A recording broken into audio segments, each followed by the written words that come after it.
तो चलिए आपको ऐसी सीटें बताते हैं जहां पर हार जीत का फैसला हो चुका है, और आपको ऐसी सीटें भी बताते हैं साथ साथ में कि जहां पर अभी चुनाव फंसा हुआ है। तो चलिए शुरुआत करते हैं। अभी तक अगर चुनाव आयोग के ऑफिशियल अगर आंकड़ों को देखें तो उनके आंकड़ों के अनुसार 9 सीटों पर आपके कांग्रेस जीत चुकी है। वहीं अगर 5 सीटों की बात की जाए तो 5 सीटों पर आपके बीजेपी जीत चुकी है, कि 14 सीटों पर हार जीत का फैसला बिल्कुल आ चुका है, जहां पर 9 आपके कांग्रेस ने जीती है दर्शकों और 5 बीजेपी ने जीती हैं। तो ये अनुमान निकल कर आ रहे हैं। तो आप सबसे पहले मैं आपको कांग्रेस की 9 वो सीटें बता देता हूं जहां पर हार जीत का अनुमान आ चुका है। पहली सीट आई है नारायणगढ़ से, दूसरी सीट है शाहबाद से, तीसरी है थानेसर से, चौथी सीट आती है पेहोवा से, और पांचवी सीट है कैथल से, छठी सीट है जुलाना से जो बेहद चर्चित सीट है, विनेश फोगाट जी यहाँ से चुनाव जीत चुकी हैं। नूंह से आपकी 7वीं सीट है, 8वीं सीट है फिरोजपुर जिरका से, और 8वीं सीट है पुन्हाना से। यानी कि इन 9 सीटों पर आप कांग्रेस जीत चुकी है अपना चुनाव, और 9 सीटों पर परिणाम सामने आ चुके हैं। अब चलते हैं बीजेपी की 5 सीटें जो बीजेपी जीत चुकी है। तो 5 सीटें वो आती हैं बीजेपी की। पुंडहरी पहली सीट है जो बीजेपी जीत चुकी है। दूसरी सीट आती है खरखोदा, वो बीजेपी जीत चुकी है। तीसरी सीट अगर बताएं तो सफेदो है, वहां से भी बीजेपी जीत चुकी है। चौथी सीट अगर बताएं दर्शकों तो वो आती है जिंद से, और जिंद से भी बीजेपी जीत चुकी है। और 5वीं सीट आती है हांसी से। तो इस तरीके से ये 5 सीट बीजेपी जीत चुकी है। और अभी मैं आपको जैसे अनुमान बता रहा था, और फिर अनुमान वापस से अपडेट हो चुके हैं, और 6 सीटों से बीजेपी अब जीत चुकी है।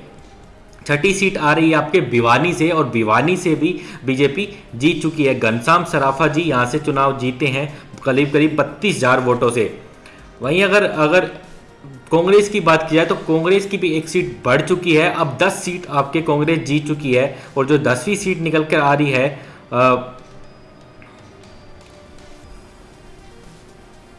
10वीं सीट जो निकल कर आ रही है वो है रतिया की, और रतिया से करीब जर्नैल सिंह जी जो हैं 21,000 वोटों से जीत गए हैं, 21,442 वोटों से। तो इस प्रकार से लगातार अब आपको बताए हैं कि हमने 10 सीटों पर कांग्रेस जीत चुकी है, 6 सीटों पर आपके बीजेपी दर्शकों जीत चुकी है। और आपको बताते हैं कि बीजेपी ऐसी कौन सी सीट है जो हार सकती है अभी, यानी कि 42 उनका रुझान चल रहा है करीब 48 का, वो कितना कम हो सकता है। तो उन 42 रुझानों में से करीब ऐसी 6 से 7 सीटें हैं जहां पर अभी मामला बिल्कुल ही फंसा हुआ है। सबसे पहले आती है रोहतक की सीट। रोहतक में सिर्फ 302 वोटों से बीजेपी प्रत्याशी आगे चल रहे हैं। उसके बाद अगर हम बात करें दूसरी सीट की तो वो है होडल की सीट, और होडल में 1337 वोटों से सिर्फ आगे चल रहे हैं बीजेपी के प्रत्याशी। वहीं अगर हम तीसरी सीट की तरफ बढ़ें तो तीसरी सीट आपके आती है दर्शकों ये इंद्री में सिर्फ 4,000 वोटों से बीजेपी प्रत्याशी आगे चल रहे हैं। वहीं अगर घरखोदा की जो सीट है वहां पर सिर्फ 4300 वोटों से आपके बीजेपी प्रत्याशी आगे चल रहे हैं। असंध की जो सीट है वहां पर 4600 वोटों से आगे चल रहे हैं।